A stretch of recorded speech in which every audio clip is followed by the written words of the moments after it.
नमस्कार, मैं हूं राजेश श्रीवास्तव। आज जब मैं आपसे बात कर रहा हूं तो बहनों भाइयों, उत्तर प्रदेश की स्थिति बेहद भयावह हो गई है और अब जो स्थितियां इस समय वर्तमान में हैं वह बताने के योग्य नहीं हैं, क्योंकि उत्तर प्रदेश में जो स्थितियां हैं वो अब शासन, प्रशासन और सरकार के हाथों से निकलती हुई दिख रही हैं। आज उत्तर प्रदेश में कोरोना का जो कहर आया है वो अपने आप में एक बड़ा खतरनाक स्थिति में है, क्योंकि उत्तर प्रदेश से 27,426 मरीज आज 24 घंटे में सामने आए हैं, जबकि लखनऊ का आंकड़ा करीब 6,598 मरीजों का हो गया है।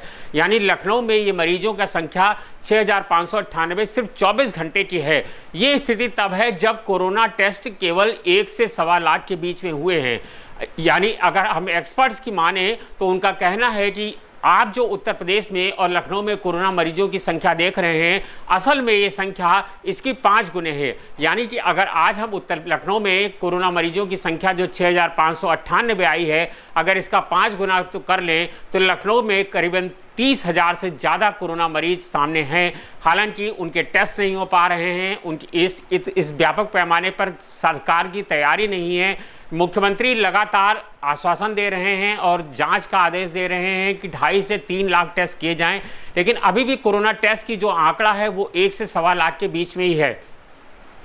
आपको बता दें कि ये जो आज जो हमारे सामने जो फिगर आई हुई है 6,598 और 27,498 का जो उत्तर प्रदेश और लखनऊ का आंकड़ा है, इसके अलावा मृत्यु का आंकड़े पे अगर आप बात करें तो उत्तर प्रदेश में आज ही 103 लोगों ने दम तोड़ दिया, जबकि लखनऊ में 35 लोगों ने दम तोड़ दिया है। हालात की स्थिति बात करें तो हालात ये है कि अब आपको अगर आपके यहाँ किसी की परिजन की तबीयत खराब है, उसे सांस लेने में दिक्कत हो रही है, तो आपके पास चाहे जितनी जान पहचान हो, चाहे आप किसी मंत्री को जानते हो, चाहे किसी विधायक को जानते हो, या किसी IAS अफसर को जानते हो, या किसी भी स्तर पर आपकी जान पहचान हो, लेकिन आप अपने परिजन को अस्पताल में भर्ती कराने की स्थिति में नहीं है।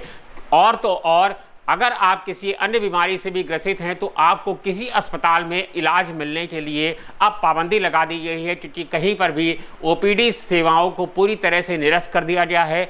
अब सारी ताकत सरकार जो है कोविड पर खर्च कर रही है, लेकिन दुखद ये है कि इसके बावजूद जो कोरोना के मरीज हैं उनको इलाज नहीं मिल पा रहा है, क्योंकि जब आप कोरोना के जो नंबर जारी किए गए हैं, जो DM ने जारी किए हैं, जो CMO के कंट्रोल रूम से जो नंबर जारी किए गए हैं, उस पर यही कहा जा रहा है कि जिनकी रिपोर्ट कोरोना पॉजिटिव आ गई है हम उन्हीं को भर्ती कराएंगे पहले, लेकिन जिन लोगों की ऑक्सीजन लेवल नीचे जा रहा है, जिनकी स्थिति बहुत ख़राब है क्यों और उनकी कोविड रिपोर्ट नहीं आई है, उनको कहीं पर भर्ती नहीं किया जा रहा है। और वो लोग एम्बुलेंस में या तो दम तोड़ दे रहे हैं या अपने घरों पे ही दम तोड़ दे रहे हैं, क्योंकि उनके पास ना ऑक्सीजन सिलेंडर है, ना उनको कोई अस्पताल में इलाज मिल पा रहा है। ऐसी स्थिति में आप समझ सकते हैं कि वास्तव में धरातल पर जो सरकार भले ही लाख दावा करे, लेकिन धरातल पर क्या स्थिति ये नहीं है, क्योंकि इस बार का जो कोरोना म्यूटेंट है वो इतना खतरनाक है कि वो किसी को ये मौका नहीं दे रहा है कि आप कोरोना का इलाज कराइए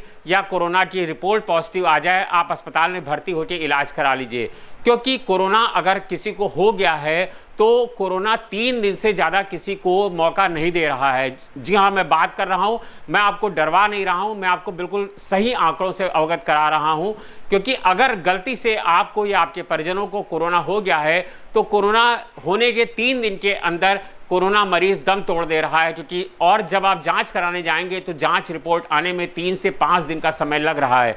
ऐसे में बहुत मुमकिन है कि जो कोरोना के मरीज हैं वह अस्पताल तक नहीं पहुंच पा रहे हैं। आप शमशान घाट का दौरा कर लीजिए, आप अस्पतालों का दौरा कर लीजिए, लेकिन आपको कहीं पर भी सिर्फ मरीज और शवों के अलावा और कुछ नहीं दिखाई पड़ रहा है। ना अस्पतालों में इलाज है, ना अस्पतालों में बेड है, ना ऑक्सीजन है, किसी भी तरह की कोई सुविधा उपलब्ध नहीं है। इसीलिए मैं आपके सामने बार बार आपको बता रहा हूँ, फिर आपसे बता रहा हूँ, मैं सरिता प्रभा आपको लगातार अवगत करा रहा है कि आपकी जान बेहद कीमती है। सरकार के पास कुछ लोगों के मर जाने के बाद सिर्फ एक आंकड़ा जारी करना है, लेकिन अगर आपको या आपके परिजनों को किसी को कुछ हो गया तो शायद पूरी ज़िंदगी उसके लिए कम पड़ जाएगी। कोरोना मरीजों का आंकड़ा लगातार बढ़ रहा है, सरकार अपने स्तर पर तैयारी कर रही है। आज रक्षा मंत्री राजनाथ सिंह की पहल पे DRDO की टीम लखनऊ पहुंच चुकी है और 600 बेड और 500 बेड के 2 अस्पताल लखनऊ में बनाए जाने की तैयारी शुरू हो गई है और हो सकता है कि अगले 1 सप्ताह के अंदर ये दोनों अस्पताल शुरू कर दिए जाएं। मुख्यमंत्री योगी आदित्यनाथ के आदेश पर केजीएमयू और बलरामपुर को पूरी तरह से कोविड अस्पताल बना दिया गया है।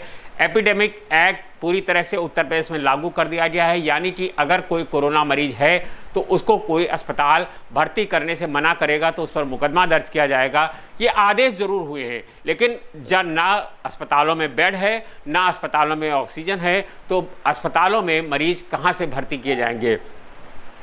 आज की स्थिति यह है कि केजीएमयू के जूनियर डॉक्टर ने भी दम तोड़ दिया है। उनको कोरोना ड्यूटी करते समय उनको कोरोना हो गया, कोरोना के चलते दम उन्होंने तोड़ दिया है। 3 दिन पहले सपा नेता भगवती सिंह ने दम तोड़ा था, आज उनके बेटे ने भी दम तोड़ दिया है कोरोना से ही। उनके भाई को भी कोरोना हो गया है, उनके एक परिजन और हैं उनको भी कोरोना हो गया है। वसीम रिजवी के दामाद को परसों कोरोना हो गया था, आज उन्होंने भी दम तोड़ दिया है। 2 पत्रकारों ने कल दम तोड़ दिया है। इसी तरह से 100 से ज़्यादा पत्रकार संक्रमित हैं। सूचना विभाग लखनऊ के 3 लोगों ने कोरोना के चलते दम तोड़ा है। उत्तर प्रदेश में स्थिति बद से बदतर है। मैं बार बार आप लोगों को समझा रहा हूं, क्योंकि आप लोग अगर सड़क पे निकलते हैं तो निश्चित रूप से आप कोरोना लेकर के ही आएंगे, क्योंकि कोरोना अब जो स्थिति में है, कोरोना आपको पता भी नहीं चल पाएगा कि कब आप कोरोना से संक्रमित हो जाएंगे। इसलिए आप कोरोना से बचना है तो आप घर पे रहिए, भले आप खाना ना खाएं, दाल ना खाएं, चावल ना खाएं, जो भी करना है कम से कम स्थितियों में अपने घर पे रहें, लेकिन कोरोना से बचाव करके रहें, क्योंकि जानकारी ही बचाव है, इसका कोई इलाज नहीं है। क्योंकि इलाज तक पहुंचने में बहुत ज़्यादा स्थिति नहीं है, क्योंकि जो कोरोना का म्यूटेंट है वो इतना खतरनाक है कि वो संभलने का मौका नहीं दे रहा है। और एक कोरोना अगर किसी को पकड़ ले रहा है तो उससे कम से कम 17 से 18 लोग कोरोना संक्रमित हो जा रहे हैं। यानी कि जो कोरोना की प्रजनन क्षमता है, जो कल डॉक्टर सूर्यकांत जी ने बताई थी, उनका कहना है कि एक लोगों को कोरोना हो जाएगा तो वो कम से कम 17 से 18 लोगों को कोरोना फैला सकता है। ऐसी स्थिति में कोरोना की दर आप समझ सकते हैं कि इस अप्रैल के महीने में जब मैं आपसे बात कर रहा हूँ, यानी आज 16 अप्रैल है, और इतने दिनों में यानी कि पिछले अगर 15 दिन की बात करें तो पिछले 15 दिनों में हर दिन कोरोना मरीजों का आंकड़ा 4 से 5 हज़ार मरीजों का आंकड़ा उत्तर प्रदेश में बढ़ जा रहा है। यानी कि आप ये समझ सकते हैं कि कभी कोरोना जब पिछली बार आया था तब ये स्थिति नहीं थी। आज कोरोना हर दिन 5 हज़ार मरीज बढ़ रहा है और मरने वालों का आंकड़ा बढ़ रहा है। शमशान घाट पर ये स्थिति है कि सरकार ने, जब हम लोगों ने वहाँ से खड़े होकर के रिपोर्टिंग करनी शुरू की तो सरकार ने भैंसा कुंड पर आज बैरिकेडिंग लगा दी है, टीन से पूरा बंद कर दिया गया है ताकि पत्रकार वहाँ से खड़े होकर कवरेज ना कर सकें। और वहाँ पर जो लाशों का ढेर लगा हुआ है, मुझे कहते हुए बेहद दुख हो रहा है कि वहाँ पर लाशों का ढेर लगा हुआ है, और ताकि वहाँ से उसकी कवरेज न दिखाई जा सके, उसकी सच्चाई न दिखाई जा सके। सरकार जो है कॉस्मेटिक सर्जरी करने का प्रयास कर रही है, सरकार वास्तव में इलाज नहीं कर रही है। यानी चीज़ों को छिपाने का प्रयास किया जा रहा है, चाहे वो अस्पताल हो, चाहे वो शमशान घाट हो, चाहे वो जो है कहीं कोरोना वार्ड की स्थिति हो, लेकिन कहीं पर भी कुछ चीज़ों को ऐसी स्थिति में नहीं लाया जा रहा कि लोगों को वास्तव में लाभ दिखाई पड़े। सरकार बार बार ये कह रही, हाईकोर्ट ने आदेश दिया था और कहा था कि 19 तारीख तक सरकार हर हालत में लॉकडाउन लगाए, और उत्तर प्रदेश में नाइट कर्फ्यू और वीक एंड कर्फ्यू से काम नहीं चलेगा। लेकिन सरकार अपनी स्थिति पर अडिग है। सरकार पंचायत चुनाव भी करा रही है, जबकि पंचायत चुनाव के लिए भी कहा गया था। सरकार ऑनलाइन क्लासेस भी चला रही है, सरकार पंचायत चुनाव भी करा रही है, सरकार जो है लॉकडाउन भी नहीं लगा रही है, सारी चीज़ें खुली हुई हैं। वो तो भला हो लखनऊ के व्यापारियों का, जो उन्होंने खुद 4 कदम आगे बढ़े, और चाहे वो कपड़ा व्यापारी हो, सुनार हो, ज्वेलर्स हो, और अन्ना व्यापारी हो, मंडी हो, सब व्यापारियों ने, थोक के व्यापारियों ने अपना खुद आगे बढ़ करके आए और उन्होंने अपने बाजार को बंद किया, क्योंकि उनका मानना है कि जान है तो जहान है। उनका ये कहना है कि हम पैसे बाद में कमा लेंगे, लेकिन हम पहले अपने व्यापारियों की जान बचाएंगे। और सुखद ये है कि उन्होंने किसी व्यापारियों पर जोर जबरदस्ती नहीं की। सिर्फ उन्होंने सारे लोगों को बुला करके अपनी बात रखी, जिसके करने के बाद संडे तक यानी आगामी रविवार तक 3 दिन तक पूरी तरह से बाजार बंद कर दिया गया है। सिर्फ फुटकर दुकानें खोली गई हैं।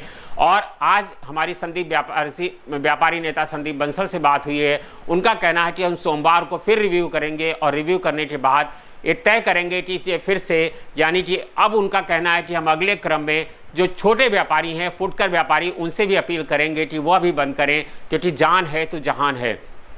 लेकिन सरकार ने आज फिलहाल रविवार के लॉकडाउन का ऐलान बहुत लंबी मैराथन बैठक के बाद विचार विमर्श करने के बाद किया है, जबकि खुद मुख्यमंत्री योगी आदित्यनाथ कोरोना संक्रमित हैं और उनका पल पल इलाज चल रहा है। हर 2 घंटे बाद उनका पल्स ऑक्सीमीटर, ऑक्सीजन लेवल सब नापा जा रहा है। गहन चिकित्सकों की टीम लगी हुई है। पीजीआई के 5th फ्लोर पर उनको उनका एक रूम तैनात खाली कर दिया गया है और एहतियातन, ताकि अगर उनको कोई इमरजेंसी पड़े तो उनको वहां पर भर्ती कराया जा सके।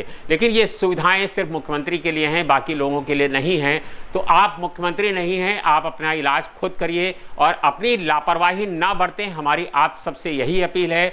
कोरोना का आइवरमेक्टिन टैबलेट लेते रहें। हर दिन रात में खाना खाने के बाद 2 घंटे बाद एक टैबलेट 5 दिन तक लगातार लें। अगर आपका वजन 60 किलोग्राम से कम है तो 12 mg की टैबलेट, और अगर 12-60 mg से 80 किलो के बीच में है तो 18 mg की टैबलेट आइवरमेक्टिन रोज 5 दिन तक लगातार लें, ताकि आप अगर कोरोना संक्रमित नहीं हैं तो अपने आप को बचा सकें। प्रतिदिन नींबू का गर्म पानी का सेवन जरूर करें।